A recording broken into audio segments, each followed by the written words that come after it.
지금부터 400년 전에 어떤 일이 있었는지 여러분 혹시 기억하고 계십니까? 올해는 청교도가 미국에 도착한 지 400년이 되는 해입니다. 벌써 4세기가 흘러갔습니다. 지금부터 400년 전에 9월 달에 바로 지금과 같은 9월 마지막 우리가 이제 지나가고 있는데요. 9월 달에 메이플라워를 타고 9월 달에 출발한 사람들이 12월 달에 지금 동부 해완에 도착하게 되었습니다. 102명의 사람들이 신앙의 꿈을 품고 그리고 미국 땅에서 자유로운 종교 생활을 위해서 그리고 거룩한 생활을 위해서 배를 탔습니다. 배를 타고 오면서 메이플라워 호에서 언약을 맺었습니다. 하나님 앞에 우리가 이렇게 살겠습니다. 참으로 거룩한 나라를 만들겠습니다. 그 사람들은 영국으로부터 독립하려는 마음을 마음에 품었던 분리주의자들입니다. 세퍼레티스트, 분리주의자들이 이렇게 미국에 지금부터 400년 전에 오게 되었던 것이죠. 그들을 우리는 청교도들이다 이렇게 얘기합니다. 퓨리턴스. 그러면 청교도라는 의미가 무엇인가?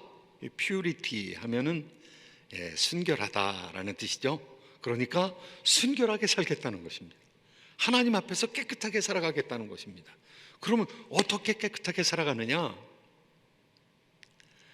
지금 있는 교회들을 개혁하겠다는 것이죠. 지금 있는 성공회를 개혁하겠다는 것이죠. 처치 오브 잉글랜드, 그 교회가 성경으로부터 떠났다는 것이죠. 하나님의 말씀으로부터 떠났다는 것이죠. 온전히 개혁을 이루지 못했다는 것이죠. 성공회는 캐톨릭에서 나왔습니다. 캐톨릭을 거부하고 영국은 국교회를 세웠는데 바로 그 국교회가 나라의 왕이 교회의 머리가 되어지는, 교황이 머리가 되는 것이 아니라 교황으로부터 독립한, 그러니까 그냥 가톨릭에서 내주겠습니까? 싸웠죠. 그래서 독립을 했습니다. 국교회가 세워졌습니다. 그런데 국교회도 교회가 국가의 통치를 받는 거, 이거 온전치 않다. 교회는 교회의 자율성이 있어야 된다. 예수 그리스도 안에 교회다. 우리가 왕으로 모시는 것이 아니라, 왕을 교회의 수장으로 모시는 것이 아니라 우리가 깨끗해지려면 예수 그리스도를 왕으로 모셔야 된다. 이런 생각을 가지고 있었던 사람들이죠. 그래서 성공회로부터 우리가 깨끗해져야 된다, 분리해야 된다는 생각이 있었고요. 어떤 청교도들은 우리가 그 안에서 순종하면서 또 깨끗하게 살아갈 수 있다. 이렇게 그 안에서 개혁하려는 사람, 아니면 떨어져 나와서 개혁해야 된다고 말하는 사람, 미국의 첫 발을 디뎠던 사람들은 분리주의자들이었습니다. 그리고 성공회 안에 있는 사람으로서 개혁하겠다고 신대륙의 꿈을 가진 사람들이 이 미국으로 건너왔습니다. 그런데 그 사람들에게는 독특한 면이 있었습니다. 그 독특한 면은 성경을 있는 그대로 받아들이자, 그리고 성경에 나오는 언약, 이거 중요한 거다. 하나님께서 중요한 때마다 이스라엘 백성들과 언약을 맺었다는 것이죠. 그러니까 우리가 하나님 앞에 언약해야 된다. 사실상 신학적으로 볼 때는요, 이 사람들이 켈빈주의자들이었습니다. 켈빈주의자들이 스코틀랜드에 들어가서는 장로교회를 세웠고요, 잉글랜드로 내려와 가지고는 청교도가 되었습니다. 그러니까 켈빈주의 신학을 가진 사람들인데, 켈빈주의 신학은 예정론을 믿는 사람들입니다. 그런데 그 예정을 어떻게 이루느냐? 그 예정을 이루는데 사람의 의지가 중요하다고 생각을 했어요. 그래서 의지적인 결단이 중요하다. 어떻게 의지적으로 결단해야 되느냐? 회심해야 된다고 생각을 했던 것이죠. 개인적으로 하나님 앞에 나가야 된다고 생각을 했던 것이죠. 그래서 회심을 해서 언약을 맺는 것이, 개인적으로도 언약을 맺어야 되고, 그리고 교회가 하나님 앞에 언약을 맺어야 되고, 그리고 국가도 사회도 하나님 앞에 언약을 맺어야 된다, 이렇게 생각했던 사람들입니다. 굉장히 적극적이었던 사람들입니다. 그 사람들이 오자마자 학교를 세웠습니다. 목회자를 길러내기 위한 학교를 세웠는데요, 1642년, 20여 년이 지나고 난 다음에 22년이 지나서 처음 세웠던 학교가 하버드입니다. 그 다음에 얼마니 가서 예일, 그 다음에 프린스턴, 다트머스. 이런 아이비리그에 속하는 미국의 아주 유명한 대학들이 청교도 정신에 의해서 세워진 학교들입니다. 수백 년 전통을 지켜오면서 많은 그런 신앙적인 요소들이 사라졌지만은 지금도 하버드의 문장 가운데는요, 하버드의 깃발 가운데는 베리타스라는 말이 있어요. 진리라는 뜻입니다. 진리, 베리타스. 그리고 꼭 예수님을 믿어야 된다고 그 당시에 학생들한테 가르치기를, 예수 그리스도 안에서 언약을 맺어야 된다고, 회심해야 된다고 가르쳤던 것이죠.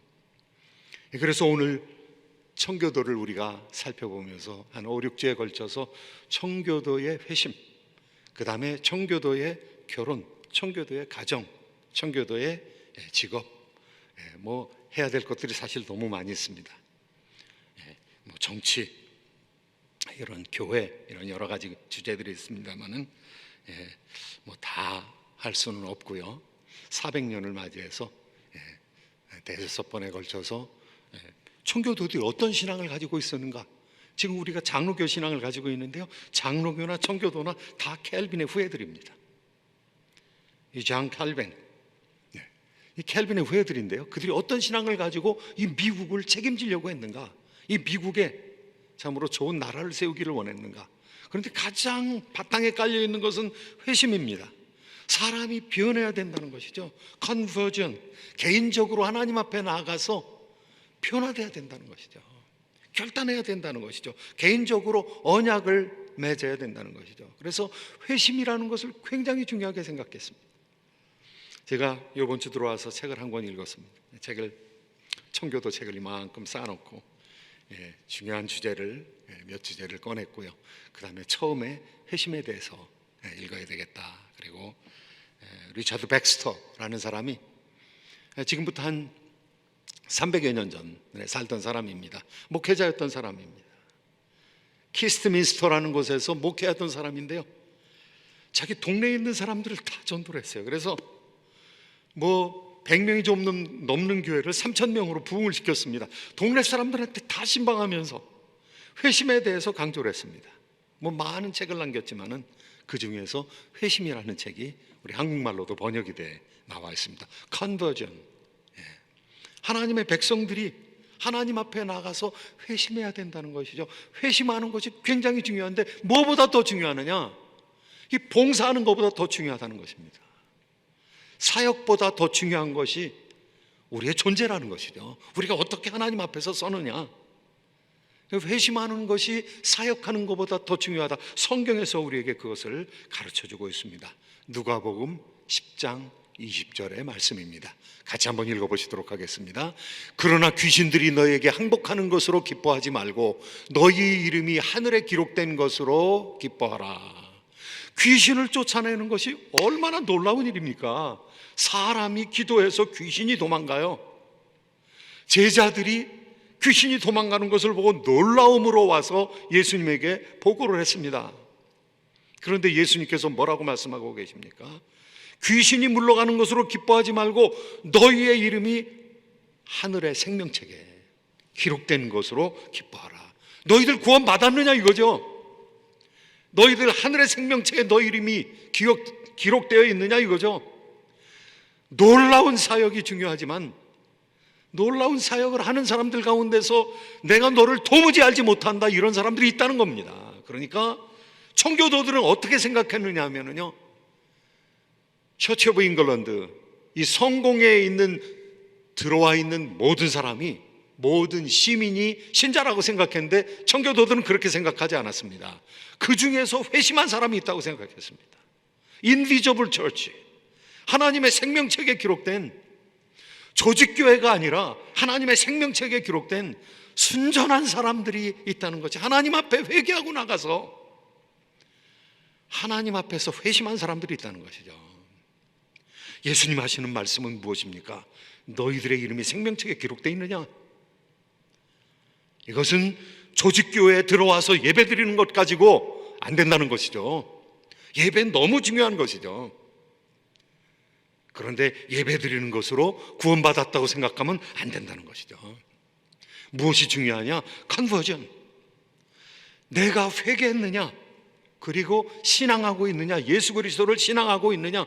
컨버전, 회심이다 그러면은요, 이 회심은 두 가지로 구성되어 있습니다. 회개하는 것, 회개하는 것은 완벽하게 돌아서는 것입니다. 내가 세상 길을 향해서 가다가, 내가 욕심을 향해서 가다가, 이 세상 즐거워서 이 세상으로 가다가 딱 돌아서는 것입니다. 예수 그리스도를 만나게 될 때 내 삶의 방향을 전환시키는 것이죠. 회개는 돌아서는 것입니다. 그리고 예수 그리스도를 붙드는 것입니다. 예수 그리스도를 믿는 것이죠. 그래서 회개와 신앙이 회심이다 이렇게 얘기하고 있습니다. 사랑하는 성도 여러분, 회심하셨습니까? 예수 그리스도를 붙들고 계십니까? 믿음 안에서 오직 예수 그리스도 앞에 모든 것을 굴복시키고 계십니까? 우리가 힘이 부족하고 연약하죠. 그래서 하나님께서 우리를 향해서 반복적으로 외치고 계신 것입니다. 에스겔서 33장 11절 말씀입니다. 신앙이 이렇게 중요하다 이렇게 얘기하고 있는데요, 같이 한번 읽도록 하겠습니다. 주 여호와의 말씀에 나의 삶을 두고 맹세하노니 나는 악인의 죽는 것을 기뻐하지 아니하고 악인이 그 길에서 돌이켜 떠나서 사는 것을 기뻐하노라. 이스라엘 족속아 돌이키고 돌이키라. 너희 악한 길에서 떠나라. 어찌 죽고자 하느냐 하셨다라. 하나님께서 우리한테 간절히 바라는 것이 무엇인가? 진실로 진실로 너희에게 명하노니 거듭나지 아니하면 하나님 나라를 볼 수 없느니라. 거듭나는 것이 중요하다는 것이죠. 예수 그리스도로 말미암아 거듭나는 것이 중요하다. 예수 그리스도 안에 속하는 것이 중요하다는 것이죠. 그러니까 너희들이 떠나라는 것입니다. 돌이키라는 것입니다. 악에서 돌이키라는 것입니다. 하나님께서 자기 자신을 걸고 맹세하고 있는 것입니다. 오늘 말씀 가운데 보면 나의 삶을 두고 맹세하노니, 나의 삶을 두고 그러면 확실하지 않죠. 내 생명을 두고, 하나님께서 내 생명을 두고 내가 맹세한다. 나는 악인이 망하는 것을 좋아하지 않는다. 악인이 망할 수 있다는 것이죠. 사람이 망할 수 있다는 것이죠. 사람이 인생의 마지막에 자기를 판단해서 하나님 앞에서 결산할 때 이 계산이 잘못 나올 때가 있다는 것이죠. 그러니까 내가 나의 생명을 두고 맹세한다. 하나님께서 맹세한다는 것입니다. 악인이 망하는 것을 내가 원하지 않는다. 돌이켜라, 돌이켜라. 그래서 나에게로 오라는 것이죠. 회개하라는 것이죠. 나를 믿으라는 것이죠. 이 컨버전, 이 회심이 되었느냐 안 되었느냐, 이거는 너무도 청교도들한테는 중요한 일들이었습니다. 그래서 영국 성공에 들어가는 것으로 구원받지 못한다는 것입니다. 성공에 있는 것으로 구원받지 못한다는 것입니다. 회심했느냐? 하나님 앞에서 나의 삶을 한 번이라도 포기한 적이 있느냐? 예수 그리스도를 믿고 믿음으로 살려고 결단한 적이 있느냐? 네 의지를 움직여서 이 세상을 향한 너의 마음을 하나님께로 들여본 적이 있느냐? 굴복한 적이 있느냐? 너 자신을 쳐서 결정적으로 복종시킨 그 사건이 있느냐? 그거를 또 너무 강조하다 보면 네가 중생한 날짜가 언제냐? 중생한 그 사건이 언제냐? 이거 잘 모르죠. 언제 중생하는지 우리 잘 모르죠. 그런데 결정적으로 하나님 앞에서 하나님을 대면했던 적이 있느냐? 네 인생을 걸고 하나님과 딜을 했던 적이 있느냐? 결단했던 적이 있느냐? 이거 물어보는 것이죠. 그런데 그렇게 결단할 때 그 결단에 성령께서 함께 하신다는 것입니다. 우리는 할 수 없지만, 우리는 우리의 능력으로 하나님을 택하여 우리 능력으로 나갈 수 없지만 성령께서 함께 해주신다는 거예요. 아니, 성령께서 그걸 원하고 계시다는 것이죠. 그래서 성령의 인도함을 받아서 육체의 욕구를 제어하고 결정적으로 하나님 앞에 나아갈 수 있다는 것이죠. 육체의 소욕을 거스를 수 있다는 것입니다. 오늘 갈라디아서 5장 16절에서 18절까지 하시는 말씀이 바로 이것입니다. 같이 한번 읽도록 하겠습니다. 내가 이르노니 너희는 성령을 따라 행하라. 그리하면 육체의 욕심을 이루지 아니하리라. 육체의 소욕은 성령을 거스리고 성령은 육체를 거스르나니 이 둘이 서로 대적하므로 너희가 원하는 것을 하지 못하게 하려 함이니라. 너희가 만일 성령의 인도하시는 바가 되면 율법 아래에 있지 아니하리라. 이 육체의 소욕과 옛사람의 소욕과 성령의 욕구가 이게 서로 싸운다는 것이죠. 그래서 서로 싸우는 동안에 우리가 하고 싶은 것을 못하게 한다는 것이죠. 제가 하루에 8시간 이상씩 책상에 앉아 있습니다. 하나님 말씀 연구하기도 하고요, 또 필요한 책을 읽기도 하고요, 글을 쓰기도 하고요. 그런데 8시간 앉아 있다고 해가지고 다 하나님을 향하는 것이 아니에요. 제가 호기심이 너무 많아요. 그래서 왜 아들이 전화기를 가지고 잠이 드는지 제가 이해를 못했어요. 그런데 요새는 제가 그러고 있어요. 이 알고 싶은 것들이 너무 많아요. 재밌는 것도 너무 많아요. 그래서 이거 보면 저거 보고 싶고, 저거 보면 또 보고 싶고. 그런데 성경 하나님 앞에서 15분 30분 이거 보기 너무 힘들잖아요. 그런데 뉴스는 너무너무 시간이 잘 가. 그러니까 제어해야 돼요. 책상에 제가 앉아있다고 해가지고 다 하나님을 향하고 있는 게 아니에요. 그러니까 전화기를 좀 저렇게 여기 좀 띄워놓고, 그리고 책을 볼 때도 있고요, 또 정신이 집중이 안 되면 찬양을 틀어놓고 합니다.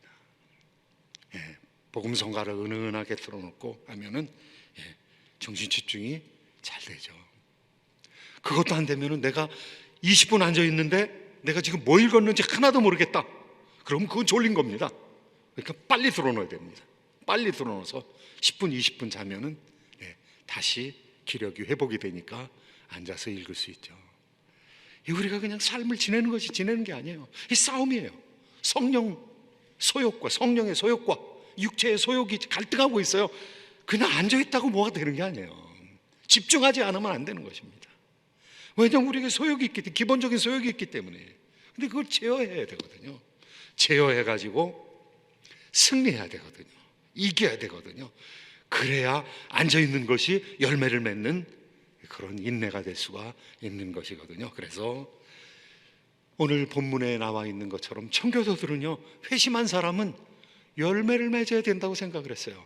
열매를 맺으려면 극복해야 될 것이 있다고 생각을 했어요. 컨버전은 반드시 컨트롤로 이어져야 된다고 생각을 했어요. 뭘 컨트롤하느냐? 이 세상적인 우리의 육체의 욕심을 제어하는 것이죠. 제어해야 된다고 생각을 했던 것이죠. 제어해야 열매를 맺을 수 있다고 생각을 했던 것이죠. 포도나무를 심으면, 극상품 포도나무를 심는다 할지라도 잡초가 덮이면은요, 다른 식물들이 나면은요, 여우가 구멍을 뚫어버리면은요, 아무리 극상품 포도나무를 심어도 열매를 거둘 수가 없습니다. 하나님께서는 우리에게 극상품 포도나무를, 말씀으로 이어진 씨앗은, 말씀이 잉태되어서 낳는 씨앗은 최고의 나무이거든요. 이 극상품 포도나무거든요. 그러니까 극상품 포도나무가 잘 자라게 하려면 컨트롤 해야 된다는 거예요. 정말 좋은 포도나무 하나가 천송이를 맺을 수 있어요. 포도 천송이를 맺을 수 있는 그런 나무가 돼야 된다는 것이죠. 그러려면은 우리가 세상을 사랑하는 것으로부터 자신을 컨트롤해야 된다는 것이죠. 극복을 해야 된다는 것이죠. 육체의 소욕을 거슬러야 된다는 것이죠. 오늘 말씀 가운데 갈라디아서 5장 19절부터 21절까지 보니까 이런 것들, 성령 안에 들어오면 이런 것들은 극복해야 된다, 이런 것들은 컨트롤해야 된다, 이렇게 얘기하고 있습니다. 같이 한번 읽도록 하겠습니다. 육체의 일은 분명하니 곧 음행과 더러운 것과 호색과 우상 숭배와 주술과 원수 맺는 것과 분쟁과 시기와 분냄과 당짓는 것과 분열함과 이단과 투기와 술 취함과 방탕함과 또 그와 같은 것들이라. 전에 너에게 경계한 것 같이 경계하노니 이런 일을 행하는 자들은 하나님 나라를 유업으로 받지 못할 것이요. 하나님 나라를 유업으로 받지 못할 것이다. 상속이 없다는 것이죠.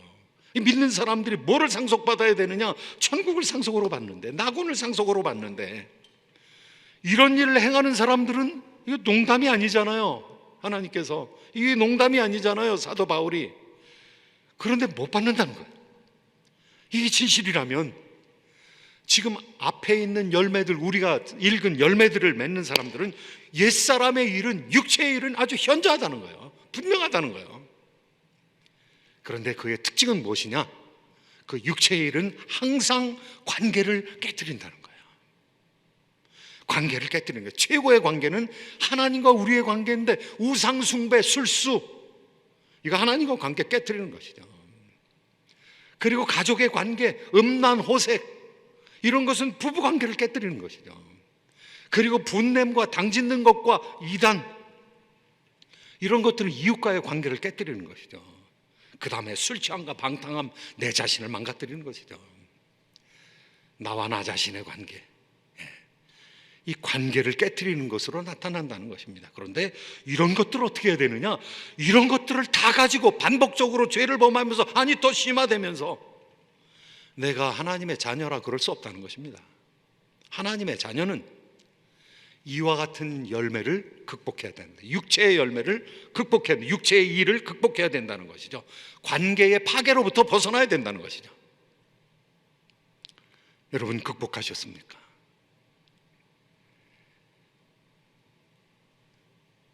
하나님의 백성이 되면 이거 그렇게 돼야 된다는 것이죠. 그런데 우리가 오해를 피해야 됩니다. 우리가 어떻게 구원받느냐? 믿음으로 구원받죠. 믿음으로 구원받죠. 그럼 이게 뭐냐 도대체? 행위로 구원받느냐? 그 믿음이 살았느냐 죽었느냐를 무엇으로 알 수 있는가 하면요, 나무는 열매로 안다고 그랬습니다. 악한 열매를 맺으면 악한 나무라는 거예요. 포도나무라고 다른 사람들이 다 그러는데, 그 포도 열매를 맺지 아니하고 그곳에 뱀이 달린다든가, 그곳에 사망이 달린다든가, 저주가 달린다든가, 관계의 파괴가 달린다든가, 이 속임수가 달리면은 그거 나무가 잘못됐다는 것이죠. 우리가 행위로 구원받는다는 것이 아니라 행위에 좋은 열매를 맺지 않으면 그 나무를 알 수 있다는 것입니다.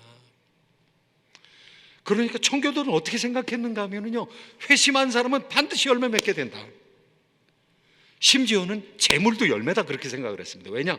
그 당시에는 지금과 같은 착취가 없는 사회였으니까요. 상업적인 지금과 같은 그런 착취, 대자본의, 거대 자본의 착취가 드문 사회였으니까 열심히 일하면 돈 번다고 생각을 했어요. 그리고 돈 버는 사람은 자기가 번 것을 축적을 해가지고 또 다른 곳에 투자하고, 그래서 청교도들 가운데서는요, 이 금욕적인 자본주의가 생겨났습니다. 돈 많이 번 사람은 하나님께서 복 주신, 저 먹을 것을 안 먹고 입을 것을 안 입고 저렇게 아꼈구나, 자기가 번 거 다 쓰지 않고 저렇게 절약해가지고 자본을 축적하게 되었구나, 이렇게 생각했다는 것이죠. 삶의 열매가 있었다는 것이죠. 인격의 열매가 무엇보다도 있었다. 이런 거 컨트롤할 수 있었다는 것이죠. 컨버전, 회심이 일어난 사람은 자기의 욕망을 절제하는 사람이죠. 그리고 하나님의 선한 욕구와 의도가 우리 땅에서 나타나야 되는데, 우리의 삶에서 나타나야 되는데, confirmation, 확증할 수 있다고 생각을 했습니다. 삶에 그것이 그대로 드러난다고 생각을 했어요. 그래서 청교도는 성령의 열매를 맺는 사람도 있고 선한 열매를 맺는 사람이라고 생각했고요. 그 다음에 우리가 성경 한번 같이 5장 22절부터 23절까지 말씀 같이 한번 읽도록 하겠습니다. 오직 성령의 열매는 사랑과 희락과 화평과 오래 참음과 자비와 양선과 충성과 온유와 절제니 이 같은 것을 금지할 법이 없느니라. 성령 안에 있는 사람들이 이와 같은 열매들을 맺는데, 이와 같은 것을 금지할 법이라고 생각하면 조금 이해하기가 힘드니까 능력이 없느니라. 이 열매 맺는 것을 제어할 능력이 없다는 거야. 이 세상에서 성도들이 선하고 아름다운 열매 맺는 것을, 그것을 막을 능력자가 없다는 거예요. 사탄이 그렇게 하지 못한다는 거예요. 세상이 그러지 못한다는 거예요. 성령의 열매들이 맺혀지기 때문에, 성령께 기회를 드리는 사람들이기 때문에. 그래서 이런 열매들이 맺히면 이것도 관계에 관련되는 것입니다. 사랑, 혼자 사랑하는 거 아니잖아요. 하나님 사랑하는 것이잖아요. 이웃 사랑하는 것이잖아요. 자연계를 우리가 사랑하는 것이잖아요. 하나님 사랑, 이웃 사랑의 대상이 있는 것이죠. 화평, 평화, 혼자 평화한 게 아니잖아요. 옛날에 원수되었던 사람이 나와 화해하게 되고 내가 피스메이커 노릇을 하게 되는 거 아니겠습니까? 여기 성령의 열매는 전부 관계입니다. 관계가 회복된다는 거예요. 예수 그리스도를 어떻게 잘 믿는가? 그 컨포럼 할 수 있다는 거예요. 확증할 수 있다는 거예요. 내 자신을 확증하라 그랬는데요. 확증할 수 있다는 것입니다. 그 삶에서 관계가 유연해지고 원수되었던 관계가 화해를 이루게 되고 그리고 좋은 관계로 발전하고 관계가 깨어지는 것이 아니라 관계가 회복되면서 그것이 놀라운 속도로 주변으로 확장돼 나갈 때 그것에 함께 복음도 나타나게 된다는 것이죠. 그러니까 이거 분명하다고. 육체의 열매도 분명하고 성령의 열매도 분명하다는 것입니다. 성령의 열매를 제어할 능력이 세상에 없다는 것이죠. 어떻게 그렇게 할 수 있느냐? 우리는 부족하고 연약하지만 성령께서 우리와 함께 하시기 때문에 그럴 수 있는 거예요. 성령께서, 생명의 성령의 역사가 죄와 사망의 역사로부터 우리를 구원하기 때문인 것이죠. 사랑하는 성도 여러분, 오늘은 제가 기도할 때 여러분 한번 같이 다 신앙의 초보니까 이거 신앙의 스레시홀드거든요. 이거 현관 문지방 넘는 거거든요. 그런데 문지방 넘는 거 다시 한번 확인하시고 제가 영접 기도를 하겠습니다. 그래서 혹시 지금까지 예수님 믿는다 그러면서 영접하지 아니하신 분이 있으면 영접하는 자, 곧 그 이름을 믿는 자들에게는 하나님의 자녀가 되는 권세를 주셨으니 영접해야 됩니다. 영접하는 것은 예수님을 왕으로 모셔드리는 것입니다. 그리고 예수님과 함께 생활하겠습니다. 예수님과 동행하겠습니다. 예수님 왕이시니까 예수님 왕으로서 우리한테 법을 내려주시는데 사랑의 법, 하나님 사랑과 이웃 사랑, 모든 율법의 말씀들은 사랑으로 완성되는 것이죠. 사랑이신 예수님을 쫓아서 사랑하면서 살아가겠는가? 관계를 회복시키면서 살아가겠는가? 이거 하나님께서 오늘 우리에게 말씀하고 계신 것이죠. 성령의 능력으로 기름 부으사 진리를